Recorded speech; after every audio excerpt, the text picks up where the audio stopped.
Hello, everyone, and welcome to the Touchdown Talk Crew podcast. This will be the first one that'll be posted. We apologize for just all the issues we've had trying to record the past two episodes. Just couldn't get it posted onto YouTube with the right file type and everything. But I'm happy to be here right now. We are going to be rocking solo for our first episode today. So I hope y'all have a great time, and we are going to start right about now. I have the clock right here, and it is currently 6:17. I'm recording this on Monday. So this is right before Monday Night Football, so we will get right to it. So starting off, we're going to actually talk about Monday Night Football tonight, which will be the New York Giants taking on the New England Patriots. Now, this is a very, very big game for both because Jackson Dart will be returning after suffering a concussion up against the Green Bay Packers. And Drake May, one of the MVP favorites, coming off their game. And this will be a big one, especially for the Patriots, with the AFC East is heating up a little bit. With both the Bills and Dolphins getting their respective wins, and so are the Jets as well. So the New England Patriots, they're in a tough spot. They're in a comfortable lead, but they are going to have to get somewhere if they're going to try and win this actually scary Giants team. Their record doesn't say that they have that good of a team. But when you look at the team, they're actually pretty decent. However, the New York Giants are 0-7 away. They've only won 2 games, and those 2 have been on the at home. So it'll be wonderful to see how the Giants do and if they can pick up their first win on the road. Meanwhile, for the New England Patriots, they are 4-2 at home. Both their losses, they're 10-2, have come at home. So anything can happen. According to the ESPN Analytic Matchup Predictor, the New England Patriots are favored with a 55% chance over the New York Giants. They're eyeing their 10th straight win in their Monday night matchup. It'll be about 29 degrees in Foxborough. So it'll be excellent, just to watch this game. We'll see, just how it goes. And when anything happens, my prediction here, if anyone wants to hear it, I got the New England Patriots taking home the win 34-20. 34-20. The Giants defense ain't cutting it, in this late part of the season. They're already eliminated from playoff contention. And the New England Patriots, they have things to fight for with the AFC East and Buffalo right on their tail. And the Patriots, they're a really good team. They're led by Drake May, who has 3,130 yards on the season. 21 touchdowns, 6 interceptions.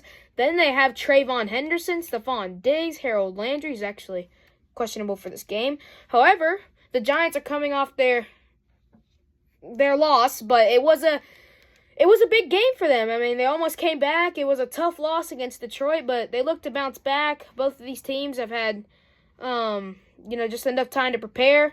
And led by Jackson Dart and Wan'Dale Robinson, Brian Burns, and Bobby Okereke, this will be a fun game to watch. Now, the most important ones that will be out for both teams, for the Giants, most importantly, is Kayvon Thibodeaux, who is out with a shoulder injury. Corey Black is also questionable. So is Demetrius Flannigan-Fowles, Victor Dimukeje, and Anthony Johnson Jr. They're all questionable to play in this game. Meanwhile, for the New England Patriots, it's just Garrett Bradbury, who's questionable, Kyrus Tonga, who's questionable, and Harold Landry, one of their top rushing leaders, questionable. Now, who is out for this game is Jared Wilson with his ankle and Brendan Schooler with his ankle. Jared Wilson, a center, Brendan Schooler, a safety. The Giants' last 5 games have all been L's, with them losing 34-27 in overtime to the Detroit Lions, then losing to the Green Bay Packers 27-20, then losing to Chicago 24-20, then losing to the 49ers 34-24, then losing to the Philadelphia Eagles 38-20. Now, to me, I think the Giants need a little bit of a break that they deserve because of how tough their schedule was, and they're 2-10. They are a very young team. They will improve over time. Meanwhile, for the New England Patriots, it's been a very big sweep. Their last game was against the Cincinnati Bengals, 26-20 with a W. They won against the Jets, 27-14 in their rivalry. They won against the Buccaneers, 28-23. They won against the Atlanta Falcons, but they barely escaped because the Falcons don't have a kicker. They also won against the Cleveland Browns, 32-13, but that was when they were starting Dylan Gabriel, and he's just not good. So we'll see how this goes. This is a very big game for both of them. However, I got the New England Patriots taking on the win. Now, staying on the NFL, we're going to move on to fantasy football. Yes, it was a struggling week for most, none of them achieving over 40 points, not even 36, with our top winner coming on Thanksgiving, A.J. Brown, with a 35.2 fantasy points, most among the wide receivers. He had 12 targets, 10 receptions for 132 yards and 2 touchdowns on Black Friday against the Chicago Bears. Another winner in there for fantasy, if any of y'all got it, it's Bijan Robinson versus the New York Jets, and their loss 24-23, or whatever the score was. Bijan Robinson, he put up 30.3 fantasy points, the most among running backs, 23 rushing attempts for 142 yards, a touchdown, and then for his receiving, he had 7 targets, 5 catches and 51 yards. Now, they are known, the New York Jets, they don't have a defense. They're like 29th in giving up fantasy points, so nice game to Bijan. Shout out him. Another Thanksgiving winner was Rashee Rice, the Chiefs wide receiver. In their loss against the Cowboys, he put a career-high 29.4 fantasy points, which was second among wide receivers. Also to note, Patrick Mahomes, 29.44 fantasy points, which was the most among QBs. Now, those two, Rashee Rice was expected to score a lot. The Dallas defense isn't known for being their good defense. They're known for their good offense. For the Chiefs, I mean, despite them losing, they did put up a good fight offensive-wise. They even got the pick on the opening drive on the Dallas Cowboys. Just, can't get out of the W. It's the small things. And the Chiefs will look to bounce back next week. Meanwhile, for the Cowboys, they are on a hot streak right now with them just beating the Eagles and the Chiefs, and they're doing really good right now. And the Chiefs, they're fighting for playoff hopes. Let's just dig in the bag really quick. The Green Bay Packers receiver, Dontavian Wicks, the wide receiver number 3, had a career-high 28 fantasy points, third among the wide receivers, on Thanksgiving against the Lions. He put up 7 targets for 6, and caught 6 of them for 94 yards and 2 touchdowns on Thanksgiving against the Detroit Lions. The Packers would end up winning this game, and Dontavian Wicks, he put up a good game. You can also note Jordan Love as well. But first we'll note Jameson Williams, sticking with the Detroit game. He put up a career-high 26.9 fantasy points, which is 4th among wide receivers.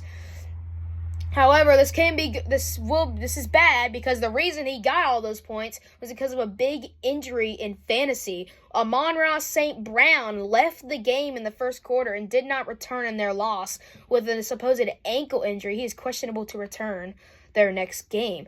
And we're going back to Jordan Love. He had 25.76 fantasy points, second among QBs, for 234 passing yards and 4 touchdowns. Monster game for Jordan as Toyotathon is coming up. He's 11-5 during Toyotathon, and he's had big games with him. And that's just a thing that Packers fans love to point out, Jordan Love and Toyotathon. So for fantasy, it was a very big week. Also sticking with the Cowboys, CeeDee Lamb, season-high 24.2 fantasy points, tied for the 5th among wide receivers. He had 7 catches for 112 yards and a touchdown in their victory against the Kansas City Chiefs. Also, lastly, we'll go with the Seahawks defense. They put up 30 fantasy points. Yes, I said that correctly, 30. And for defense, that is absolutely amazing because they only usually get about average. You'll get lucky if you even get a 10, and extremely lucky if you get a 15. Meanwhile, they times 2 that. They put up 30 against rookie Max Brosmer. As you might have heard, J.J. McCarthy was put into concussion protocol after their loss against the Green Bay Packers. And then Max Brosmer, an undrafted free agent rookie, came in, and it was pretty bad. He had got sacked 4 times, threw 4 interceptions, got a fumbled the ball, and the Seahawks defense also got a touchdown on a Max Brosmer 88-yard pick 6. That is the most among defenses all year long. So just amazing for fantasy. It's great to see how all this was. And for your winners and losers, ranking the winners, number 1, Bijan Robinson. Number 2, A.J. Brown. Number 3, Patrick Mahomes. Number 4, Brock Bowers with his 22.3 points. Number 5, Devontae Adams, as he put up a 21.8 fantasy point score. Now, with every winner, there's a loser. So here are your losers in fantasy for Week 13. Starting off in number 5, we got Jahmyr Gibbs against the Green Bay Packers on Thanksgiving. He only had 86 total yards against the defense, putting up top 10 numbers versus opposing running backs. Gibbs, who finished with 11.6 points, will look to rebound in Week 14, going against the Dallas Cowboys, who are not known for their greatest defense, so we'll see how that'll go. Number 4, we got Justin Jefferson, wide receiver for the Minnesota Vikings. His fantasy value has absolutely dropped, and it's been bad. With Sam Darnold, he was putting up 30 bombs. Like, he was doing absolutely amazing, and now this year, it just hasn't been his year. It is cratered due to the poor play of J.J. McCarthy and now Max Brosmer. He had scored a career worst 2.4 fantasy points while working with Max Brosmer, and that isn't good. For Justin Jefferson numbers, he's considered one of the best wide receivers in the league, and it's just wasted potential. And I wouldn't be surprised if he requests a trade very, very soon. Number 3, Saquon Barkley. He was held to 5.6 points in this Friday game against the Bears, his second lowest total of the season. Saquon Barkley, considering he just rushed for like 2,000 yards last year, and so for this, it's very disappointing for Eagles fans and just running back fans and just everyone in general. Everyone was pretty disappointed by this. Saquon Barkley is having a struggle year, but the question is, do you believe in the Madden curse? Number 2 is JSN, also known as Jackson Smith-Njigba, for the wide receiver for the Seahawks. He is arguably one of the best wide receivers in the NFL right now, with Sam Darnold, and that's how it changed for the Vikings too. Jackson Smith-Njigba, there were only 254 total receiving yards in the Minnesota Vikings-Seahawks game. And Jackson Smith-Njigba wasn't needed to do much. And he never got really anything. And his 4.3 fantasy points were a season low and tied for his 4th worst single game score in his career. And for JSN managers, I mean, he's way too talented to be, just not to be on one of the top wide receivers in the Week 14 rankings despite the performance. It's very sad to see this. I started Jackson Smith-Njigba in fantasy. Didn't go well. And number 1 with what I'm going to call the bust bag of the week, we're going to give it to a QB and a wide receiver in their 32-14 stinker against the Bengals. It is Lamar Jackson and Zay Flowers. Now, he only amassed 27 rushing yards, the 4th time in his past 4 games that he has been held beneath 30. And he committed 3 costly turnovers despite the matchup against the league's worst defense in the Cincinnati Bengals. He couldn't find any rhythm throwing to his top receiver, Zay Flowers, which is why I have it on there. He only managed 0.6 fantasy points on his 7 targets and lost a fumble in the 4th quarter. So this is pretty bad considering the AFC North is really up for grabs right about now with the Baltimore Ravens, the Pittsburgh Steelers, and the Cincinnati Bengals. Anything can happen, but the Ravens are a division leader on 6-6 on the year. Moving on from fantasy, we got just NFL scores and my personal reactions to the NFL scores. Now, starting off with the Thanksgiving games, we have the Green Bay Packers going up against the Detroit Lions, where the Packers came out victorious 31-24.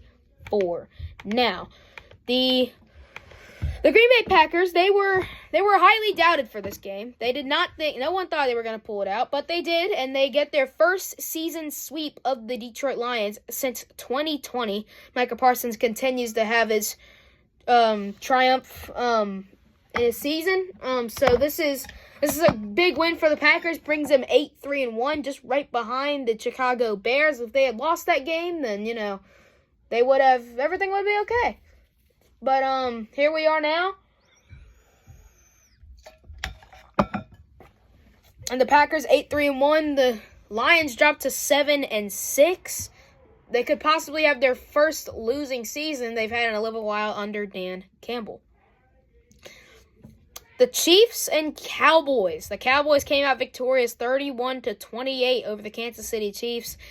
Now, this was what I would like to call a regular season playoff game. For the Cowboys and Chiefs, it's do or die. Their records are a little bit stinky, and they have big division leaders in front of them. The Dallas Cowboys behind the Philadelphia Eagles and the Kansas City Chiefs below 2 in the Los Angeles Chargers and the Denver Broncos, who picked up the win Sunday night against the Washington Commanders. For the Chiefs, this is very bad. They're going to have to win out. They will have to win out. And then finally, before Sunday Night Football, in case you missed it, Justin Herbert to have procedure on his broken finger. Now, he will have a little bit more time because he plays Monday night versus the Philadelphia Eagles. He'll have procedure on his broken finger. However, head coach Jim Harbaugh said that he doesn't expect it to be too serious. He did come back into the game with a broken finger and ended up winning the game for them. But he is expected to play Monday night versus the Eagles.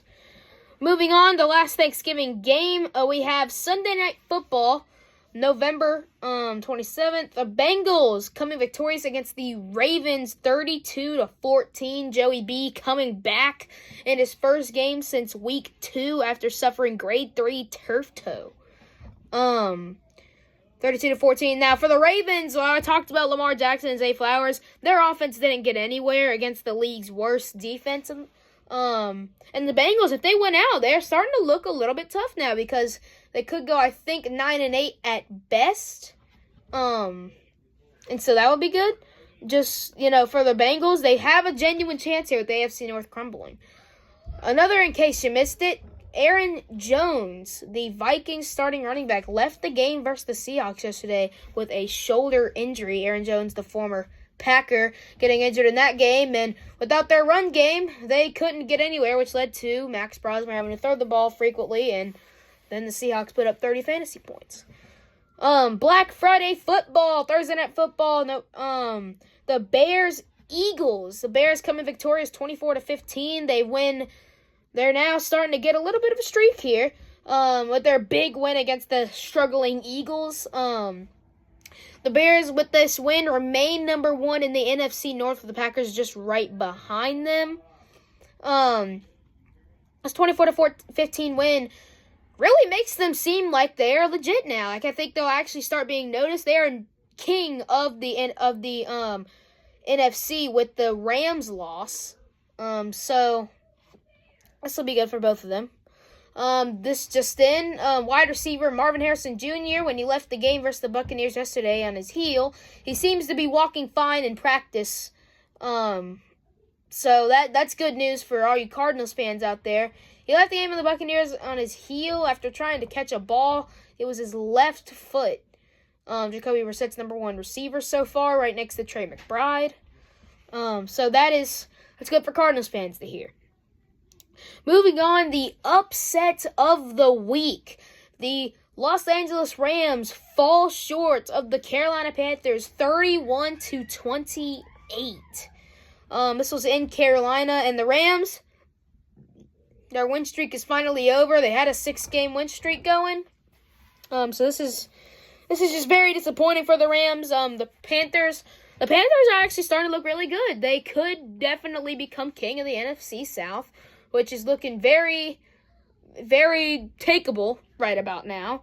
They are what I would say just hanging in there, because the Falcons, with their loss against the Jets, which we'll get to in a minute, and the Panthers, the Buccaneers, they haven't been the best. They did come out with a 3-point win against the Cardinals, but they can definitely take over this division and make the playoffs. They currently have a better record than the Chiefs, so who would have thought?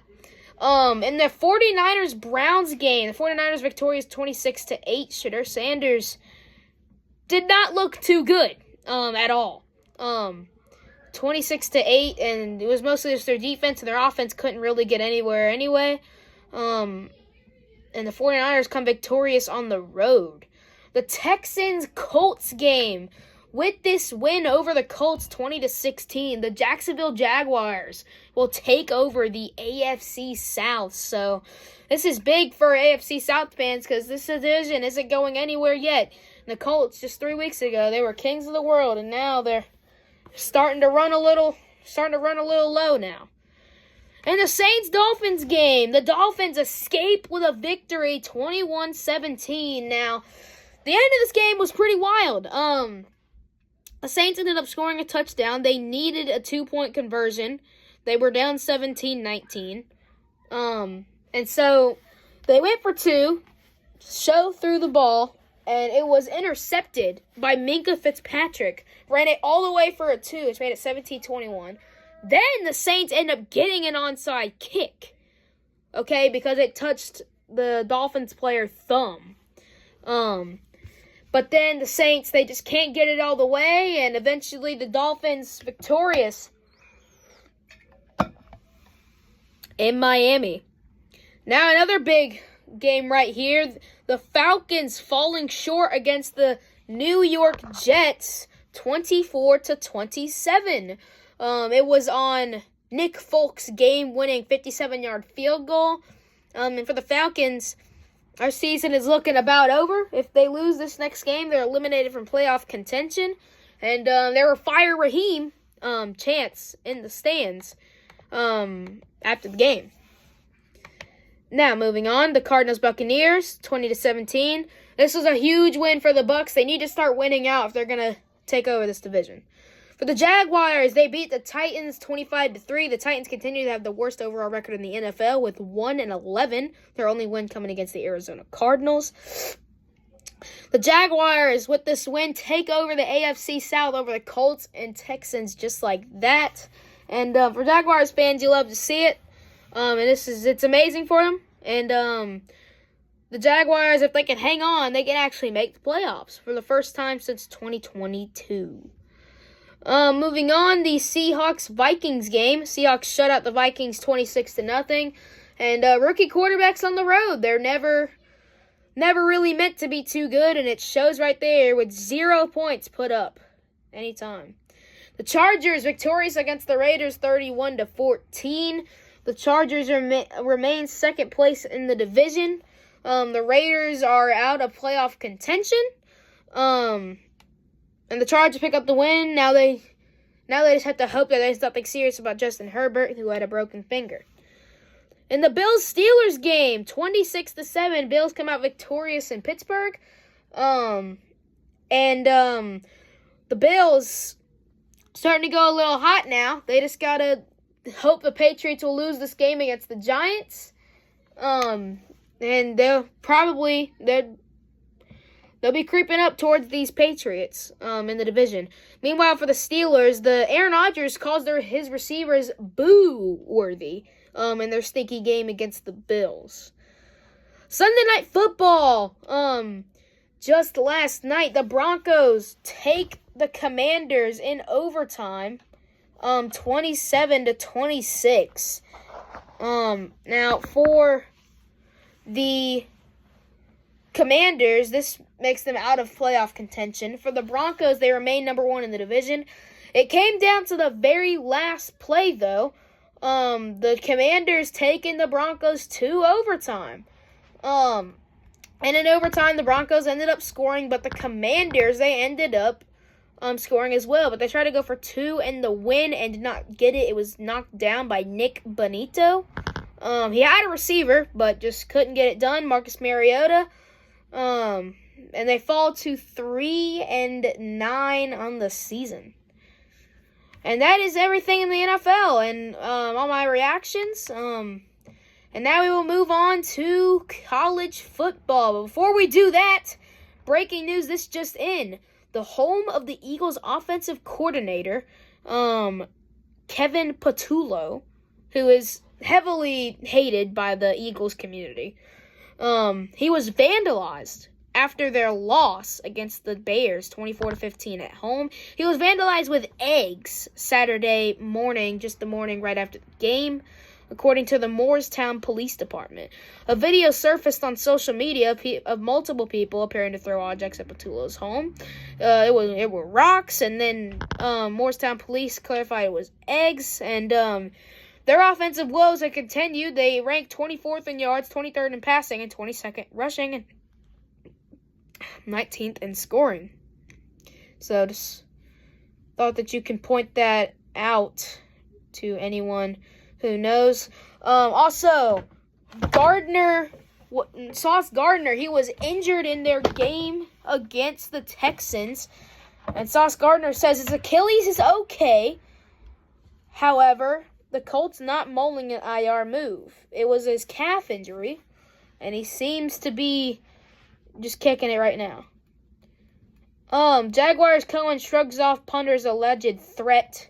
Liam Cohen, their head coach, allegedly got a threat from their punter. Very, very odd sequence there.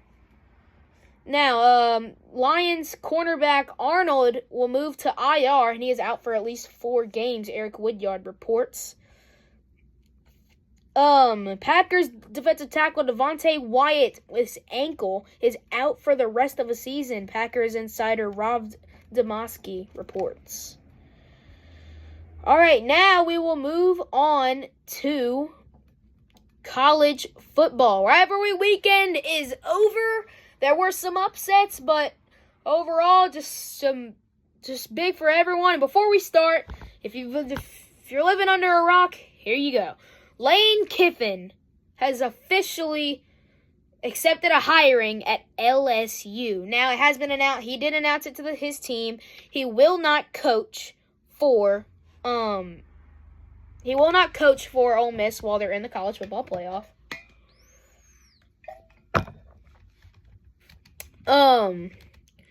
And so with that, a lot of Ole Miss fans, they were pretty angry.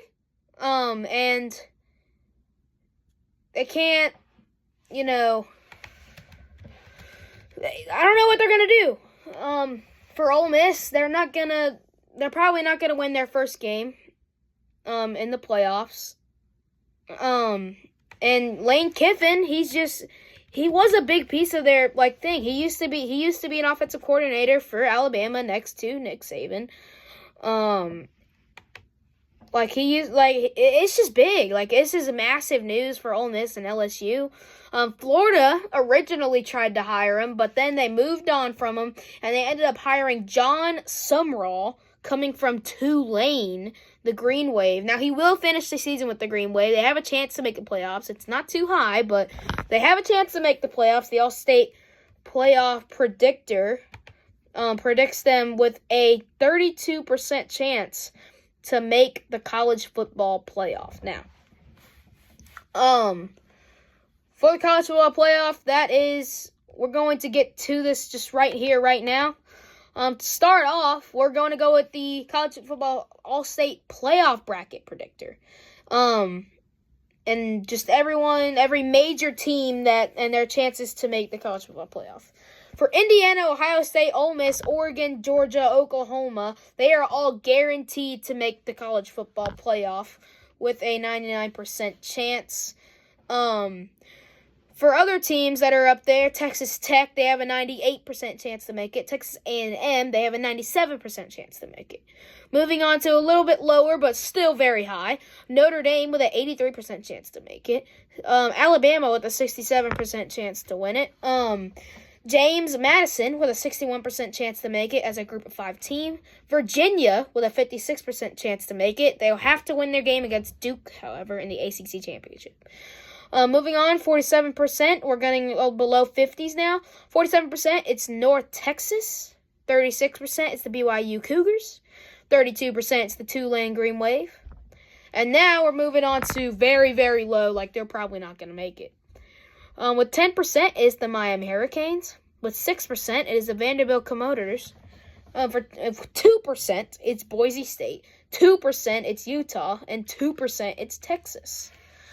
And there you have it. Now, the college football playoff predictions presented by Allstate, per Bleacher Report, is exactly this. Number 1, Ohio State. Number 2, Indiana. Number 3, UGA. Number 4, Texas Tech. Now, Ole Miss will be the number 7 seed. Alabama will be the number 10 seed. They'll play against each other. Then the number 6, and whoever wins that game will play against the Indiana Hoosiers. The number 6 seeded Texas A&M playing against the number 11 seeded Virginia. The winner will face UGA. The number 9 ranked Notre Dame Fighting Irish playing the number 8 ranked Oklahoma Sooners. The winner will play Ohio State in the Rose Bowl. And then finally, number 5 Oregon playing against the group of 5 team. Number 12 North Texas. The winner will play Texas Tech in the Cotton Bowl, and then so on and so forth. So the bracket will look a little bit like this. See it here. This is per Bleacher Report. This is not official. I repeat, not official. Now, continuing on with the college football playoff, I personally like this. I think it's going to be very exciting. We could see some upsets with Virginia possibly upsetting Texas Tech or Texas A&M. Oregon placing North Texas. Notre Dame playing Oklahoma. That'll be a big game. Ole Miss playing Alabama. They both know each other very well, and Ole Miss with an interim head coach. And then I'd like to see the next game after that, because Indiana playing Alabama or Ole Miss. Georgia possibly play Texas A&M in like an SEC championship kind of thing, because if Texas A&M won that game, they would have played Georgia in the SEC, or they would have played Alabama, but either way. And then Virginia, if they could pull off the upset, and so it's going to be a big playoff, just for everyone, then eventually to the national championship, January 19th, presented by AT&T. All recent coach hirings, obviously, you know, Lane Kiffin hired by LSU after leaving Ole Miss. Then John Summerall, I already told you, hired by Florida, coming from Tulane. Then you got Alex Golesh, just recently hired by Auburn after time at South Florida. Now, Ryan Silverfield, he was hired by Arkansas after coaching for Memphis, and they cannot make the college football playoff anymore. Tabitha Pritchard, he was hired by Stanford to be their head coach. Eric Morris was hired by Oklahoma State after firing Mike Gundy. James Franklin, a big one right there, hired by Virginia Tech after leaving Penn State in a losing season. Pete Golding was promoted to permanent head coach at Ole Miss following Lane Kiffin's departure. And then finally, Mike Uramovic, hired by Ball State. The big gains here are James Franklin, John Summerall, Alex Golesh, and Ryan Silverfield. Now, for James Franklin, this is amazing. He has a lot of great recruiting. Obviously, he has a lot of experience playing for head coaching at Penn State. So for this, it'll be interesting to see how they do. The Hokies, they haven't had many winning seasons lately after Frank Beamer. So it's good to see. It'll be exciting to see how Virginia Tech does next season. Next up, Ryan Silverfield. He'll be coaching for Arkansas after they fired their head coach. And Arkansas, they've been pretty disappointed this year, and the year after that, and the year after that, and the year after that, and the year after that. Anyways, So we're just going to see how to go. I don't like Ryan Silverfield really getting hired from Memphis, but we'll see how it goes for Arkansas. Next up, we got Alex Golesh, hired by Auburn after spending time at South Florida. Now, South Florida Bulls, they had a good start to the season with them beating Florida in the beginning of the season. But then it just kind of went downhill, and they came same old South Florida. Alex Golesh hired by Auburn to replace Hugh Freeze. We'll see how that goes. Everything could be a disappointment or not. And then finally, John Summerall, hired by Florida, coming from Tulane. Tulane coming off a almost college football playoff thing, and they still have a chance. But anything can happen. John Summerall, I feel like this is good for Florida fans. The Swamp Dome, one of the most loudest stadiums out there. And so for John Summerall, I think he'll really like this addition to Florida. He's already landed in Florida, and he's had a conference with them. You can check that out. But it'll be good for Florida. They'll need something to get them off. Moving on from college football, we're going to take a look at the championships and just the major ones for this upcoming weekend. Starting off, we have the American Championship, who will decide who makes the college football playoff, with North Texas facing number 24 ranked Tulane. This is in Ullman Stadium in New Orleans. It's the AAC Championship, and so for both teams, this is win and in. It'll be 8 o'clock p.m. on ABC if you want to check it out. Right after the SEC Championship. And the AAC Championship will be on Friday. You can catch it at 8 p.m. On Saturday, are the rest of the big ones. In Mercedes-Benz Stadium in Atlanta, Georgia, the number 4 ranked Georgia Bulldogs playing against the number 10 ranked Alabama Crimson Tide. Now, Georgia is just not... They haven't beaten Alabama too many times in the Kirby Smart era, so we'll see how it pulls out. Kirby Smart against Alabama is 1-7. And so his only win coming in the 2021 National Championship game. This record is pretty huge because these came against several high-state games like SEC Championship matchups. And his most recent loss came just this year.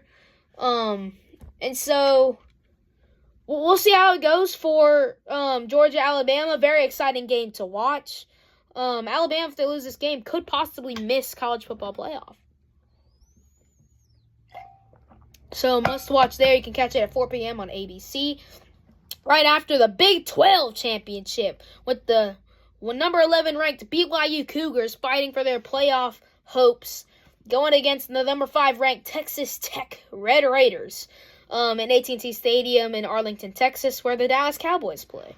In the Big 12, everyone expected a BYU Texas Tech after about week 5. So we'll see how this goes for BYU and Texas Tech. Now, I personally got Texas Tech winning this game. We've seen this matchup before, and Texas Tech dominated this game. And it is in Texas, too. So, it'll be exciting. It'll be exciting to see. Now, the biggest one out of them all. You can catch it at 8 o'clock on Fox. The Big Ten Championship game. This is like a national championship. This one will be played in Indianapolis in Lucas Oil Stadium, where the Indianapolis Colts play.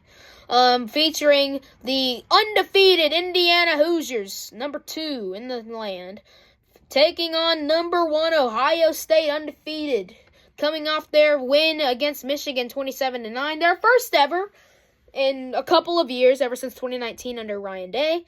And so I personally got Ohio State winning this game. I don't really like the team that much. I think they're one of those teams that I don't like them.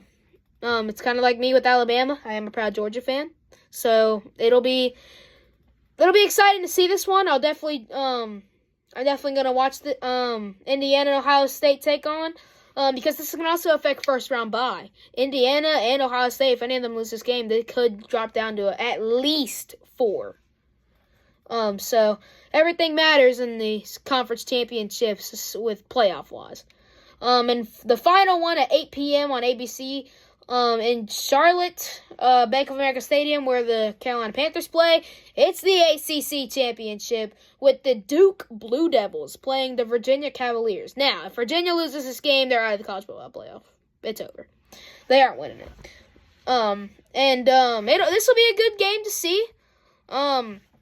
Duke and Virginia. No one expected Duke to make it. They had a chance, but no one really expected Duke to make it to the ACC Championship game. And so for Virginia, again, if they don't make it, the college football playoff hopes, they're done. Now, it'll be exciting to see. The playoff conference championships, they have not disappointed. So for just the college football playoff conference championships, they have really mattered almost all year, and this year it's even bigger. But anyways, that is all we have for today. I thank you so much for tuning in. If you do, try and hit that like and subscribe button. If completely and totally free. I would really appreciate, and it would help out the channel a lot. I thank all y'all for watching. God bless, and peace out.